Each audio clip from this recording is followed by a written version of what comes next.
Friends, welcome back to my YouTube channel. ಎಲ್ಲರೂ ಚೆನ್ನಾಗಿದ್ದೀರಾ ಅನ್ಕೊಂಡಿದ್ದೀನಿ. ಇವತ್ತಿನ ಬ್ಲಾಗ್ನ ಮಧ್ಯಾಹ್ನದಿಂದ ಅಂದರೆ ಈವ್ನಿಂಗಿಂದ ಸ್ಟಾರ್ಟ್ ಮಾಡಿದ್ದೀನಿ. ಇವತ್ತು ನಾನು ಚಿತ್ರಾನ್ನ ಮತ್ತು ಉಪ್ಪಿನಕಾಯಿನ ಮಾಡೋಣ ಅಂತ ಅಂದ್ಕೊಂಡಿದ್ದೀನಿ. ಉಪ್ಪಿನಕಾಯಿ ಮಾಡಬೇಕು ಅಂತ ತುಂಬ ದಿನದಿಂದ ಅನ್ಕೊತಿದ್ದೀನಿ, ಆಗ್ತಾನೆ ಇಲ್ಲ. ಹಾಗಾಗಿ ಇವತ್ತು ಉಪ್ಪಿನಕಾಯಿನ ಮಾಡಿ ಮಾವಿನಕಾಯಿ ಚಿತ್ರಾನ್ನ ಮಾಡೋಣ ಅಂತ ಹೇಳ್ಬಿಟ್ಟು. ಮಾವಿನಕಾಯಿ ಚಿತ್ರಾನ್ನ ಏನಪ್ಪ ಸ್ಪೆಷಲ್ ಅನ್ಕೋತೀರಾ? ನಾನು ಯಾವತ್ತೂ ಕ್ಯಾರೆಟ್ ಹಾಕಿ ಮಾಡಿಲ್ಲ, ಆಯಿತಾ. ವಿಡಿಯೋದಲ್ಲೆಲ್ಲ ನೋಡಿದ್ದೀನಿ ತುಂಬ ಸಲ, ಚೆನ್ನಾಗಿರುತ್ತೆ ಅಂತಾರೆ.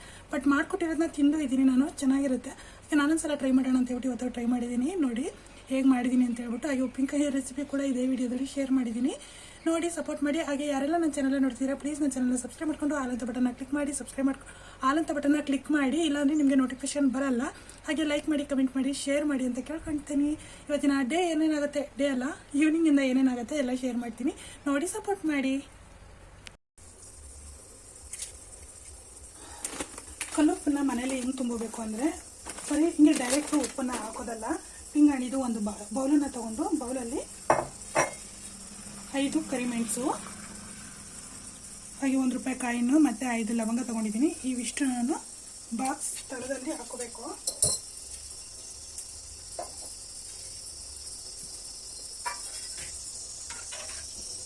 ಈ ರೀತಿಯಾಗಿ ತಳದಲ್ಲಿ ಅಂದರೆ ಬೌಲ್ನ ಕೆಳಗಡೆ ಹಾಕ್ಕೊಂಡು ನಂತರ ಉಪ್ಪನ್ನು ತುಂಬಿಸ್ಕೊಳ್ತಾ ಹೋಗ್ಬೇಕು. ಉಪ್ಪು ಯಾವುದೇ ರೀತಿಯಾಗಿ ಇದು ಖಾಲಿ ಆಗದೆ ಇರೋ ಹಾಗೆ ನಾವು ನೋಡಿಕೊಂಡು ಅದು ಖಾಲಿ ಆಗ್ತಾ ಹಾಕೋಬೇಕಾಗುತ್ತೆ. ಫುಲ್ ಖಾಲಿ ಆಗೋ ಹಾಗೆ ಬಿಡ್ಕೋಬಾರ್ದು. ಈ ಥರ ಹಾಕೋದ್ರಿಂದ ಲಕ್ಷ್ಮಿ ಮನೇಲಿ ನೆಲೆಸ್ತಾರೆ ಅಂತಂದು ಒಂದು ಈ ಥರ ತುಂಬಿಟ್ಕೋಬೇಕು. ಇದು ಫುಲ್ಲು ಕೆಳಗಡೆ ಖಾಲಿ ಆಗೋವರೆಗೂ ನಾವು ಬಿಡಬಾರ್ದು.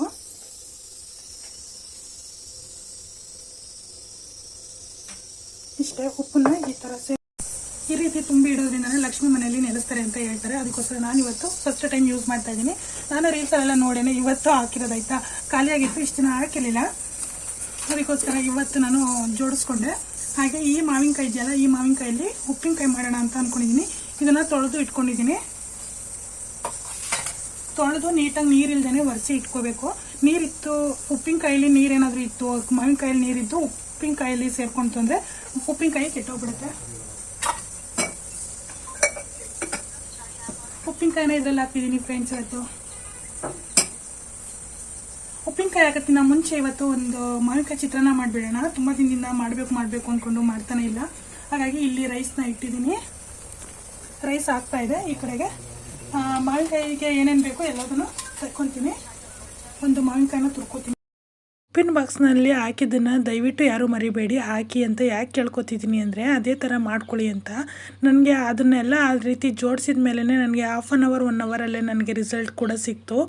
ತುಂಬಾ ಖುಷಿ ಆಯಿತು ನನಗೆ. ಲೈಫಲ್ಲಿ ಫಸ್ಟ್ ಟೈಮ್ ಹತ್ರ ನಾನು ಪ್ರಯತ್ನ ಪಟ್ಟಿದ್ಕೂ ಸಿಕ್ಕಿದಂಥ ಫಲ ಅದು. ಯಾರೇ ಆಗಲಿ ಉಪ್ಪಿನ ಡಬ್ಬನ ಆ ಥರ ನಾನು ಇವಾಗ ತೋರಿಸಿರೋ ರೀತಿಯೇ ಜೋಡಿಸ್ಕೊಂಡ್ರಿ ಅಂದರೆ ತುಂಬಾ ಒಳ್ಳೆಯದಾಗತ್ತೆ ಕೂಡ. ನನ್ನ ಅನುಭವ, ಏಕೆಂದರೆ 1/2 ಅವರಲ್ಲಿ ನನಗೆ ಒಳ್ಳೇದು ಕೂಡ ಆಯಿತು. ಅದಕ್ಕೋಸ್ಕರ ಏನಕ್ಕೆ ಅಂತ ಹೇಳ್ಬಿಟ್ಟು ನಾನು ಕಡಲೆಬೀಜ,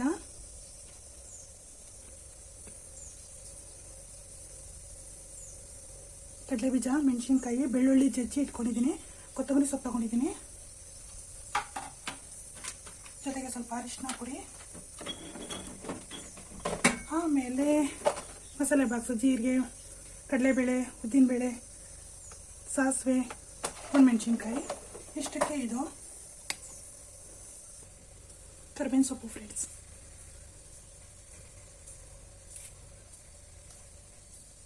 ಜಾಸ್ತಿ ಕಿತ್ಕೊಬಂದ್ಬಿಟ್ಟಿದ್ದೀನಿ. ಈಗ ಒಂದು ಪಾತ್ರೆನ ಇಟ್ಕೊಂಡಿದ್ದೀನಿ.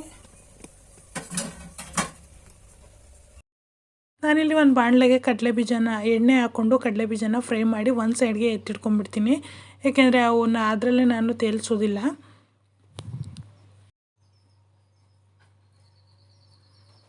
ಒಂದು ಸೈಡ್ಗೆ ಎತ್ತಿಟ್ಕೊಂಡ್ರೆ ಅದು ಕೂಡ ಮುಗ್ದೋಗುತ್ತೆ. ನೀವು ನೋಡ್ತಿರ್ಬೋದು ನಾನೆಲ್ಲದನ್ನು ಇವನ್ನೆಲ್ಲನೂ ಮೇಂಟೈನ್ ಮಾಡೋದು ಅಂದರೆ, ಆ ಬಾಕ್ಸಲ್ಲಿ ಕ್ಯಾಪ್ ಕೂಡ ಸ್ವಲ್ಪ ಲೂಸ್ ಇದೆ ಇದ್ರದ್ದು ಬಾಕ್ಸ್ದು.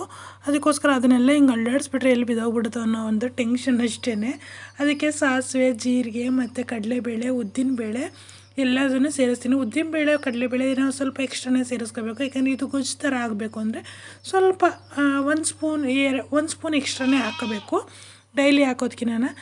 ಈಗ ನಾನು ಹಸಿಮೆಣ್ಸಿನ್ಕಾಯಿ, ಕರ್ಬೇವಿನ ಸೊಪ್ಪು ಮತ್ತು ಬೆಳ್ಳುಳ್ಳಿನ ಸೇರಿಸ್ಕೊಂಡು ಕಡಲೆಬೇಳೆ, ಉದ್ದಿನಬೇಳೆ ಗೋಲ್ಡನ್ ಫ್ರೈ ಆದಮೇಲೆ ಮೆಣಸಿನ್ಕಾಯಿನ ಸೇರಿಸ್ಕೊತೀನಿ. ಜೊತೆಗೆ ಬೆಳ್ಳುಳ್ಳಿನ ಕೂಡ ಸೇರಿಸ್ಕೊಂಡು ಫ್ರೈ ಮಾಡ್ಕೊತೀನಿ.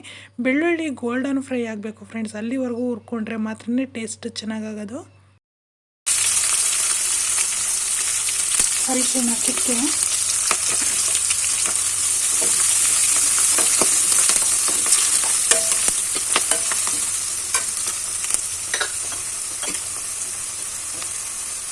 ರುಚಿಗೆ ತಕ್ಕಷ್ಟು ಉಪ್ಪು. ಬೆಳ್ಳುಳ್ಳಿ ಎಲ್ಲ ಗೋಲ್ಡನ್ ಫ್ರೈ ಆಗೋವರೆಗೂ ಹಾಕ್ಬಾರ್ದು ಫ್ರೆಂಡ್ಸ್. ಏನು ಮಾವಿನಕಾಯಿ ಆಗಲಿ ಏನೂ ಹಾಕ್ಬಾರ್ದು, ಗೋಲ್ಡನ್ ಫ್ರೈ ಹಾಕಬೇಕು. ಇದು ಆವಾಗಲೇ ಟೇಸ್ಟ್ ಚೆನ್ನಾಗಿರೋದು. ಬೆಳ್ಳುಳ್ಳಿ ಎಲ್ಲ ಗೋಲ್ಡನ್ ಫ್ರೈ ಆದಮೇಲೆ ನಾನಿಲ್ಲಿ ಮಾವಿನಕಾಯಿನ ತೊಳೆದಿಟ್ಕೊಂಡಿದ್ನಲ್ಲ, ಕ್ಯಾರೆಟ್ನ ತೊಳೆದ್ಬಿಟ್ಟು ತುರ್ಕೊಂಡಿದ್ದೆ, ಅವೆರಡನ್ನೂ ಹಾಕ್ಕೊಂಬಿಟ್ಟು ಮಿಕ್ಸ್ ಮಾಡ್ಕೊತಾ ಇದ್ದೀನಿ. ಅಂದರೆ ಕೊನೆಯದಾಗಿ ಮಿಕ್ಸ್ ಮಾಡಬೇಕು, ಯಾಕೆಂದರೆ ಅದೆಲ್ಲ ತುರಿದಿರೋದ್ರಿಂದ ನೀಟಾಗಿ ಬಯಲಾಗುತ್ತೆ, ಅಂದರೆ ಬೆಂದೋಗ್ಬಿಡುತ್ತೆ, ಸಾಫ್ಟಾಗಿರುತ್ತೆ ಅಲ್ವಾ. ಹಾಗಾಗಿ ಹಚ್ಚಿರೋದ್ರೆ ಸ್ವಲ್ಪ ಟೈಮ್ ತೊಗೊಳುತ್ತೆ, ಇದು ತುರಿದಿರೋದ್ರಿಂದ ಬೇಗನೆ ಆಗುತ್ತೆ.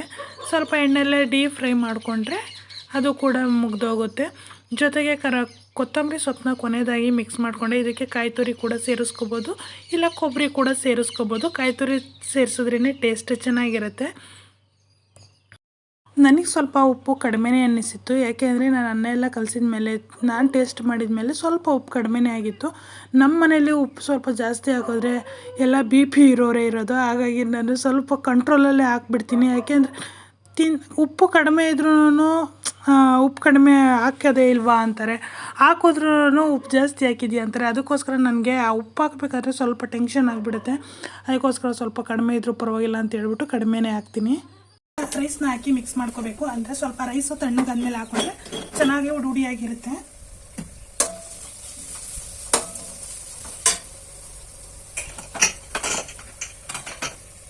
ನೋಡಿ ರೈಸು ಆಗಿದೆ.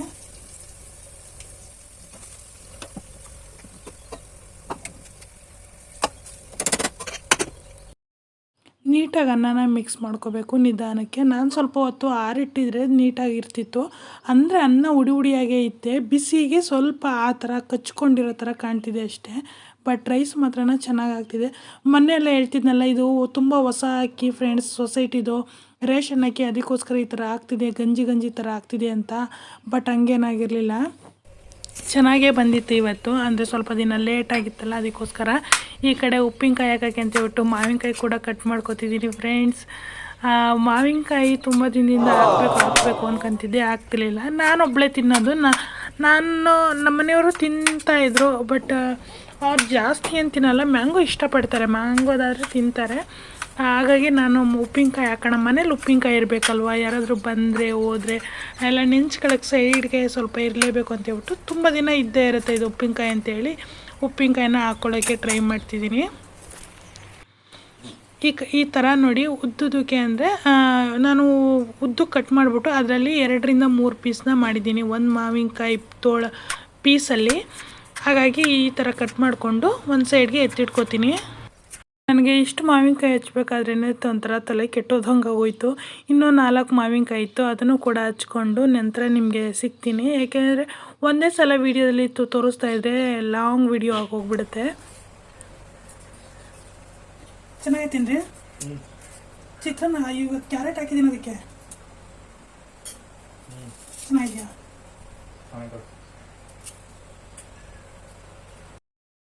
ಚಿತ್ರಾನ್ನದ ರಿವ್ಯೂ ಕೇಳ್ತಾ ಇದ್ದೆ ನಮ್ಮ ಹಸ್ಬೆಂಡ್ಗೆ. ಅವ್ರಿಗೆ ಅಂದರೆ ನಾನು ಕ್ಯಾಮ್ರಾ ಆನ್ ಮಾಡಿದ್ದೀನಿ ಅನ್ನೋದು ಗೊತ್ತಿಲ್ಲ, ಏನಿಲ್ಲ. ಹಾಗೆ ಕೇಳಿದೆ, ನಿಮಗೂ ಒಂದು ಆನ್ಸರ್ ಸಿಗುತ್ತೆ ಅಂತ ಹೇಳ್ಬಿಟ್ಟು. ನಾನು ಯಾವುದೇ ಅಡುಗೆ ಮಾಡಿದ್ರು ಸ್ವಲ್ಪ ಚೆನ್ನಾಗಿ ಮಾಡ್ತೀನಿ ಅನ್ನೋದು ನನಗೆ ಅನಿಸುತ್ತೆ, ಬೇರೆಯವ್ರಿಗೆ ಹೆಂಗೋ ಗೊತ್ತಿಲ್ಲ, ತಿಂದಿರೋರಿಗೆ. ಬಟ್ ನನಗೆ ನಾನು ಚೆನ್ನಾಗಿ ಮಾಡ್ತೀನಿ, ನಾನು ತಿಂತೀನಲ್ವ, ನಾನು ಚೆನ್ನಾಗಿರುತ್ತೆ ಅಂತ ಹೇಳ್ಬಿಟ್ಟು ಈ ಕಡೆ ನಾನು ಉಪ್ಪಿನಕಾಯಿಗೆ ಅಂತ ಹೇಳ್ಬಿಟ್ಟು ಜೀರಿಗೆ ಮತ್ತು ಮೆಂತ್ಯ ಸಾಸಿವೆನ ಫ್ರೈ ಮಾಡ್ಕೊತಿದ್ದೀನಿ. ಒಂದೊಂದನ್ನೇ ಸಪ್ರೇಟ್ ಹಾಕಿ ಫ್ರೈ ಮಾಡ್ಕೊತಿದ್ದೀನಿ. ಜೀರಿಗೆ ಸಪ್ರೇಟು, ಮೆಣಸು ಸಪ್ರೇಟು ಮತ್ತು ಮೆಂತ್ಯ ಸಪ್ರೇಟು, ಮೂರನ್ನು ಸಪ್ರೇಟಾಗಿ ನಾನು ಫ್ರೈನ ಮಾಡಿಕೊಂಡು ಹಾಕೋತಿದ್ದೀನಿ. ಮಿಕ್ಸಿ ಜಾರ್ಗೆ ಹಾಕ್ಕೊಂಡು ಫ್ರೈ ಮಾಡ್ಕೊತಿದ್ದೀನಿ. ಈಗ ಹಾಕ್ಕೊಂಡಿರೋದು ಮೆಂತ್ಯ, ಆ್ಯಕ್ಚುಲಿ ಮೆಂತ್ಯ ಹಾಕ್ಕೊಂಡಿದ್ದೀನಿ. ಮೆಂತ್ಯನ ಫ್ರೈ ಮಾಡಿ ಬರೀ ಮೆಂತ್ಯ ಹಾಕಿದ್ರೂ ಚೆನ್ನಾಗಿರುತ್ತೆ. ಬ್ಯಾಡಗೆ ಮೆಣಸಿನ್ಕಾಯಿ ಹಾಕಬೇಕಿತ್ತು ಫ್ರೆಂಡ್ಸ್ ನನಗೆ, ಅದು ಮೆಣಸಿನ್ಕಾಯಿ ನನ್ನ ಹತ್ರ ಇರಲಿಲ್ಲ ಆಯಿತಾ. ಅದಕ್ಕೋಸ್ಕರ ಸ್ವಲ್ಪ ಒಗ್ಗರಣೆಗೆ ಅಂತ ಇಟ್ಕೊಂಡಿರೋದು ಪೌಡರ್ ಮಾಡಿಸ್ಕೊಬಿಟ್ಟಿದ್ದೆ ನಾನು ಮೊನ್ನೆಲ್ಲ ರೀಸೆಂಟಾಗಿ. ಅದಕ್ಕೋಸ್ಕರನೇ ನಾನು ಅದೇ ಪೌಡರ್ನೇ ಅಚ್ಚ ಖಾರದ ಪುಡಿನೇ ಸೇರಿಸ್ಕೊಂಡೆ. ಈಗ ನಾನು ಹಾಕಿರೋದು ಸಾಸಿವೆನೂ ಕೂಡ ಸ್ವಲ್ಪ ಚಿಟಪಟ ಅನ್ನಿಸ್ಕೊಂಡು, ಸಾಸಿವೆನ ಜಾಸ್ತಿ ಹಾಕೋಕ್ಕೆ ಹೋಗ್ಬಿಡಿ, ಯಾಕೆಂದರೆ ಕಹಿ ಬಂದುಬಿಡುತ್ತೆ ಇದು ಉಪ್ಪಿನಕಾಯಿ. ಅದಕ್ಕೋಸ್ಕರ ಇದನ್ನೆಲ್ಲ ಗ್ರೈಂಡ್ ಮಾಡ್ಕೊಂಬಂದುಬಿಡೋಣ. ಈಗ ಈ ಕಡೆ ಪೌಡರ್ ಮಾಡ್ಕೊಬಂದಿದ್ದೀನಿ, ನೋಡ್ತಿರ್ಬೋದು. ತುಂಬ ನುಣ್ಣಗೆ ಅಲ್ಲ, ತುಂಬ ಡ್ರೈ ಅಂದರೆ ಕಡಿಮೆ ಇದೂ ಅಲ್ಲ, ತರಿಯಾಗೂ ಅಲ್ಲ ಅನ್ನೋ ರೀತಿ ಮಾಡ್ಕೊಂಡಿದ್ದೀನಿ. ಮಾವಿನಕಾಯಿ ಕೂಡ ಸ್ಲೈಸಾಗಿ ಕಟ್ ಮಾಡಿ ಎತ್ತಿಟ್ಕೊಂಡಿದ್ದೀನಿ. ನಾನು ಆ ಬೌಲಿಗೆ ಆಗುತ್ತೆ ಅಂದ್ಕೊಂಡೆ, ಬೌಲ್ಗೆ ಸ್ವಲ್ಪ ಎಕ್ಸ್ಟ್ರಾ ಆಯಿತು. ನೆಕ್ಸ್ಟ್ ಡೇ ಒಂದಿನ ಕಳೆದ ಮೇಲೆ ಅದು ಉಪ್ಪೆಲ್ಲ ನೀರು ಅಂಶ ಎಲ್ಲನ ಮಾವಿನಕಾಯ್ದು ಹೊರಟೋಗುತ್ತಲ್ಲ, ಆವಾಗ ಕೂತ್ಕೊಳ್ಳುತ್ತೆ ಅದು ಉಪ್ಪಿನಕಾಯಿ, ಆವಾಗ ಸರಿ ಹೋಗುತ್ತೆ ಬೌಲು. ಅದಕ್ಕೆ 2 ಬಾಕ್ಸ್ಗೆ ಹಾಕಿ ತುಂಬಿಟ್ಕೊಂಡೆ. ಇದಕ್ಕೆ ಈಗ ಉಪ್ಪನ್ನು ಮಿಕ್ಸ್ ಮಾಡಿ, ಮಸಾಲೆ ಎಲ್ಲ ಮಿಕ್ಸ್ ಮಾಡ್ಕೋಬೇಕು ಅಂದರೆ ಒಂದು ದೊಡ್ಡ ತಟ್ಟೆಗೆ ಹಾಕ್ಕೊಂಡು ಪಾತ್ರೆಗೆ ಹಾಕ್ಕೋಬೇಕು. ನಾನು ಮಿಕ್ಕಿದ್ದು ಇದು ಉಪ್ಪೆಲ್ಲ ತುಂಬಿಟ್ಟು ಇವತ್ತು ಟಿಪ್ಸ್ ಕೊಟ್ಟನಲ್ಲ, ಅದ್ರದ್ದು ಮಿಕ್ಕಿದಂಥದ್ದನ್ನ ಕವರಲ್ಲೇ ಇತ್ತಲ್ಲ, ಅದನ್ನೇ ಸದ್ಯಕ್ಕೆ ಯೂಸ್ ಮಾಡ್ಕೊಂಬಿಡೋಣ ಅಂತ ಹೇಳ್ಬಿಟ್ಟು ಅದನ್ನೇ ಯೂಸ್ ಮಾಡ್ಕೋತಾ ಇದ್ದೀನಿ. ಯಾಕೆಂದರೆ ಅದು ಬೌಲಲ್ಲಿ ಫುಲ್ ಆಗಿತ್ತು, ಅದಕ್ಕೋಸ್ಕರನೇ ಬೌಲಾಗ್ಲದ್ದು ಇನ್ನೇನು ಇದನ್ನೇ ಖಾಲಿ ಮಾಡೋಣ ಅಂತ ಇದನ್ನೇ ಹಾಕೋತಿದ್ದೀನಿ. ಇಲ್ಲಿ ಒಗ್ಗರಣೆಗೆ ಅಂತ ಹೇಳ್ಬಿಟ್ಟು ಒಣಮೆಣ್ಸಿನ್ಕಾಯಿ ಮತ್ತು ಸಾಸಿವೆನ ಸೇರಿಸ್ಕೊಂಡಿದ್ದೀನಿ. ನನ್ನ ಉಪ್ಪಿನಕಾಯಿ ಒಂಥರ ಟೇಸ್ಟಿಯಾಗಿ ಸಕ್ಕತ್ತಾಗಿ ಬಂದಿತ್ತು ಫ್ರೆಂಡ್ಸ್. ಇದಕ್ಕೆ ಇವಾಗ ನಾನು ಒಗ್ಗರಣೆ ಕೊಟ್ಟು ಅದನ್ನು ಎಣ್ಣೆ ತಣ್ಣಗಾದ್ಮೇಲೆ ಮತ್ತು ಇದನ್ನು ಹಾಕ್ತಾಯಿದ್ದೀನಿ. ಫ್ರೈ ಇಟ್ಕೊಂಡಿರೋ ಅಂಥ ಪೌಡರ್ನ ಹಾಕ್ಕೊಂಡು ಸ್ವಲ್ಪ ಎಣ್ಣೆಯಲ್ಲೇ ಫ್ರೈ ಆಗೋ ಥರ ಅಷ್ಟೇ. ಅದನ್ನು ಯಾವುದೇ ಕಾರಣಕ್ಕೂ ಸ್ಟವ್ನ ಆನ್ ಮಾಡೋಕ್ಕೆ ಹೋಗಬೇಡಿ. ಎಣ್ಣೆ ಕಾದಿತ್ತು ಅಂದಮೇಲೆ ಸಾಸಿವೆ ಚಿಟಪಟ ಆದಮೇಲೆ ಆಫ್ ಮಾಡಿಬಿಡಿ, ಆವಾಗ ಚೆನ್ನಾಗಾಗತ್ತೆ. ಸ್ವಲ್ಪ ಫ್ರೈ ಮಾಡಿದ್ರೆ ಡೀಪ್ ಫ್ರೈ ಆಗಿಬಿಟ್ಟು ಸೀದೋಗಿಬಿಡುತ್ತೆ, ಇಲ್ಲಾಂದರೆ ಟೇಸ್ಟ್ ಚೆನ್ನಾಗಿರಲ್ಲ. ಈಗ ಅದನ್ನೆಲ್ಲದನ್ನು ಅದಕ್ಕೆ ಮಿಕ್ಸ್ ಮಾಡಿಕೊಂಡು ಮಿಕ್ಸ್ ಮಾಡ್ಕೋಬೇಕು. ಅದಕ್ಕೆ ಅಚ್ಚ ಖಾರದ ಪುಡಿನ ಸೇರಿಸ್ಕೋಬೇಕು.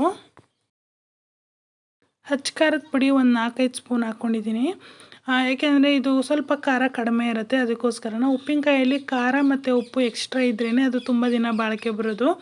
ಜೊತೆಗೆ ಎಣ್ಣೆ ಕೂಡ ಸೇರಿಸ್ಕೋಬೋದು ಒಗ್ಗರಣೆಯಲ್ಲಿ, ಆವಾಗಲೇ ಅದು ತುಂಬ ದಿನ ಉಳ್ಕೊಳ್ಳೋಕೆ ಸಾಧ್ಯ ಆಗೋದು. ಇಲ್ಲ ಅಂದರೆ ಅದು ತುಂಬ ಬೇಗ ಕೆಟ್ಟೋಗುತ್ತೆ. ಕೆಲವರು ಕೈ ಗುಣವೂ ಹಾಗೇ ಇರುತ್ತೆ, ಕೆಲವರು ಕೈ ಇಟ್ಟಿದ ತಕ್ಷಣವೇ ಹುಳಗಳು ಬೀಳೋದು ಆ ಥರ ಎಲ್ಲ ಆಗುತ್ತೆ. ಅದಕ್ಕೋಸ್ಕರ ಯಾರೇ ಆಗಲಿ ಉಪ್ಪಿನಕಾಯಿ ಮಾಡಿದಾಗ ಒಂದು ಚಿಕ್ಕ ಡಬ್ಬಿಗೆ ಎತ್ತಿಟ್ಕೊಂಬಿಡಿ, ಇಲ್ಲಾಂದರೆ ಬೇರೆಯವ್ರ ಕೈ ಹಿಡ್ದೇ ಇರೋ ರೀತಿ ನೋಡ್ಕೊಳ್ಳಿ, ಕೆಟ್ಟೋಗಿಬಿಡುತ್ತೆ ಅದು. ಯಾವುದು ಕೆಲವ್ರು ಇರ್ತಾರೆ, ಇದನ್ನೆಲ್ಲ ನೀವು ನಂಬ್ತೀರಾ ಅಂತ ನೀವು ಅನ್ಕೋಬೋದು. ನಾನು ತುಂಬ ಸಲ ಅನುಭವ ಪಟ್ಟಿದ್ದೀನಿ. ಉಪ್ಪಿನಕಾಯಿ ಡಬ್ಬಿಲಿ ಯಾರಾದರೂ ಕೈ ಇಟ್ಟರು ಅಂದರೆ ಸಡನ್ಲಿ ಆ ಥರ ಆಗುತ್ತೆ. ಕೆಲವ್ರು ಗಿಡಗಳಲ್ಲಿ ಹಣ್ಣಿನ ಗಿಡಗಳಿಗೆ ಕೈ ಇಟ್ಟರು ಅವು ಆಟೋಮೆಟಿಕ್ ನಿಂತೋಗ್ಬಿಡುತ್ತೆ ಕಾಯಿ ಬಿಡೋದೂ. ನೀವು ಅಬ್ಸರ್ವ್ ಮಾಡಿದರೆ ಗೊತ್ತಿರುತ್ತೆ, ಆ ಥರ ಅನುಭವಿಸಿರೋರಿಗೆ ಗೊತ್ತಿರುತ್ತೆ. ಅದಕ್ಕಾಗಿ ಹೇಳ್ತಾ ಇದ್ದೀನಿ. ಮಾವಿನಕಾಯಿನ ಒಂದು ಚಿಕ್ಕ ಡಬ್ಬಿಗೆ ಡೈಲಿ ಯೂಸ್ ಮಾಡುವಾಗ ಎತ್ತಿಟ್ಕೊಂಡ್ರೆ ಆರಾಮ್ಸೆ ಇರ್ಬೋದು. ನನಗೆ ಅದರ ಸ್ಮೆಲ್ಗಂತೂ ಫಿದ್ದಾಗೋಗ್ಬಿಟ್ಟಿದ್ದೀನಿ ಫ್ರೆಂಡ್ಸ್, ಅಷ್ಟು ಚೆನ್ನಾಗಿದೆ. ಫಸ್ಟ್ ಟೈಮ್ ಜೀರಿಗೆನ ಹಾಕಿದ್ದೀನಿ. ಇದಕ್ಕೆ ಸೋಂಪು ಕಾಳು ಹಾಕಿದ್ರೂ ತುಂಬ ಟೇಸ್ಟಿಯಾಗಿ ಬರುತ್ತೆ. ನಾನು ಈ ಸಲ ಫಸ್ಟ್ ಟೈಮ್ ಜೀರಿಗೆನ ಹಾಕಿದ್ದೀನಿ, ಸೋಂಪು ಕಾಳು ನನ್ನ ಹತ್ರ ಇರಲಿಲ್ಲ, ಅದಕ್ಕೋಸ್ಕರ. ಉಪ್ಪಿನಕಾಯಿಗೆ ಟೇಸ್ಟ್ ನೋಡೋಣ ಅಂತೇಳ್ಬಿಟ್ಟು ಒಂದೇ ಒಂದು ಹಾಕ್ಕೊಂಡೆ. ಹೆಂಗಿತ್ತು ಅಂದರೆ ನನಗೆ ಈಗಲೂ ಬಾಯಲ್ಲಿ ನೀರು ಬರ್ತಿದೆ, ಅಷ್ಟು ಚೆನ್ನಾಗಿತ್ತು. ಅದನ್ನೆಲ್ಲನೂ ಒಂದು ಡಬ್ಬಿಗೆ ಎತ್ತಿಟ್ಕೋತೀನಿ. ನನಗೆ ಈ ಕಿಚನ್ ರೂಮಲ್ಲಿ ನನಗೆ ಅಷ್ಟು ಬೆಳಕು ಸಾಕಾಗ್ತಿಲ್ಲ ಫ್ರೆಂಡ್ಸ್. ಸಂಜೆ ಆಯಿತು ಅಂದರೆ ಸ್ವಲ್ಪ ವೀಡಿಯೋಸ್ ಮಾಡೋದು ಕಷ್ಟ ಆಗಿಬಿಡುತ್ತೆ, ಯಾಕೆಂದರೆ ಕತ್ಲೆ ಅನಿಸ್ತಾ ಇರುತ್ತೆ. ಬೆಳಿಗ್ಗೆ ಹೊತ್ತಾದರೆ ನನಗೆ ಕರೆಕ್ಟ್ ಬೆಳಕಿರುತ್ತೆ, ಸಂಜೆ ಹೊತ್ತಾದರೆ ನನಗೆ ಆಪೋಸಿಟ್ ಇಟ್ಟಿದ್ದಾರೆ ಕಿಟಕಿ, ಅಂದರೆ ಲೆಫ್ಟ್ ಸೈಡ್ಗೆ ಇಟ್ಟಿದ್ದಾರೆ, ಅಲ್ಲ ರೈಟ್ ಸೈಡ್ಗೆ ಇಟ್ಟಿದ್ದಾರೆ. ಅದು ನನಗೆ ಇಷ್ಟ ಆಗಲಿಲ್ಲ. ಈ ಕಡೆ ತುಂಬಿದ್ದೀನಿ, ನೋಡ್ತಿರ್ಬೋದು. ಇನ್ನೂ ಎಕ್ಸ್ಟ್ರಾ ಇದೆ, ಅದನ್ನೆಲ್ಲನೂ ಬೇರೆ ಬಾಟಲ್ಗೆ ಹಾಕ್ಕೊಂಡು ಇದು ಎಲ್ಲ ನೀರೆಲ್ಲ ಬಿಟ್ಕೊಂಡ್ಮೇಲೆ ಒಂದಿನ ಉಪ್ಪೆಲ್ಲ ಹಾಕಿ ಒಂದು ನೆಕ್ಸ್ಟ್ ಡೇಗೆ ಅದು ನೀರು ಬಿಟ್ಕೊಳ್ಳುತ್ತೆ. ಆ ಟೈಮಲ್ಲಿ ಅದೇನು ಮಾಡುತ್ತೆ, ಕೆಳಗೆ ಕೂತ್ಕೊಳ್ಳುತ್ತೆ ಉಪ್ಪಿನಕಾಯಿ, ನೋ ಪ್ರಾಬ್ಲಮ್. ಯಾಕೆಂದರೆ ಒಂದೇ ಡಬ್ಬಿಲಿ ಇಡಿಸುತ್ತೆ ನನಗೆ. ಇಷ್ಟನ್ನು ಹಾಕಿ ಉಪ್ಪಿನಕಾಯಿ ಕೂಡ ರೆಡಿ ಫ್ರೆಂಡ್ಸ್. ಉಪ್ಪಿನಕಾಯಿ ತುಂಬ ದಿನದಿಂದ ಅಂದ್ಕೊಂಡಿದ್ದು, ಉಪ್ಪಿನಕಾಯಿ ಕೂಡ ರೆಡಿ ಆಯಿತು. ಆ ಬೌಲ್ಗೆ ರೈಸ್ನ ಹಾಕ್ಕೊಂಡು ಮಿಕ್ಸ್ ಮಾಡಿಕೊಂಡ್ರು ಚೆನ್ನಾಗಿರುತ್ತೆ, ಯಾಕೆಂದರೆ ತಟ್ಟೆ ಇತ್ತಲ್ಲ ಉಪ್ಪಿನಕಾಯ್ದೆಲ್ಲ, ನಾನು ಸಕ್ಕತ್ತಾಗಿರುತ್ತೆ. ಇದಕ್ಕೆ ಬೆಳ್ಳುಳ್ಳಿನ ಜಜ್ಜಿ ನಾನು ನೆಕ್ಸ್ಟ್ ಡೇಗೆ ಹಾಕೋತೀನಿ. ಏಕೆ ಅಂದರೆ ಇವತ್ತೇ ಹಾಕಿದ್ರೆ ತುಂಬಾ ಉಪ್ಪಿಡ್ದುಬಿಡುತ್ತೆ. ಅದಕ್ಕೋಸ್ಕರ ಬೆಳ್ಳುಳ್ಳಿ ಹಾಗೆ ತಿನ್ನೋದಕ್ಕೆ ಚೆನ್ನಾಗಿರುತ್ತೆ, ಉಪ್ಪಿನಕಾಯಿ ಮಾವಿನಕಾಯಿ ರಸ ಎಲ್ಲ ಎಳ್ಕೊಂಡು. ಅದಕ್ಕೋಸ್ಕರನ ನಾನು ನೆಕ್ಸ್ಟ್ ಡೇಗೆ ಬೆಳ್ಳುಳ್ಳಿನ ಜಜ್ಜಿಬಿಟ್ಟು ಹಾಕೋತೀನಿ. ಅರಿಶಿನ ಪುಡಿ ಅದೂ ಮಿಕ್ಸ್ ಮಾಡಿ ಒಂದಿನ ಹಾಕಿದ್ರೆ ಬರೀ ಉಪ್ಪು ತುಂಬ್ಕೊಂಡಿರುತ್ತೆ. ಇದರ ಮಸಾಲೆನ ಹಾಕೋದ್ರಿಂದ ಒಳ್ಳೆ ಟೇಸ್ಟಿಯಾಗಿ ಚೆನ್ನಾಗಿರೋ ಉಪ್ಪಿನಕಾಯಿ ರೆಡಿ. ಬಾಕ್ಸಲ್ಲಿ ಹಾಕಿ ಎತ್ತಿಟ್ಟಿದ್ದೀನಿ. ಇವತ್ತಿನ ವಿಡಿಯೋ ಕೂಡ ಇಷ್ಟ ಆಗಿರುತ್ತೆ ಫ್ರೆಂಡ್ಸ್. ಇಷ್ಟ ಆಗಿತ್ತು ಅಂದರೆ ಲೈಕ್ ಮಾಡಿ, ಶೇರ್ ಮಾಡಿ, ಕಮೆಂಟ್ ಮಾಡಿ. ನೆಕ್ಸ್ಟ್ ವಿಡಿಯೋದಲ್ಲಿ ಸಿಗೋವರೆಗೂ ಎಲ್ಲರಿಗೂ ಟೇಕ್ ಕೇರ್, ಬಾಯ್.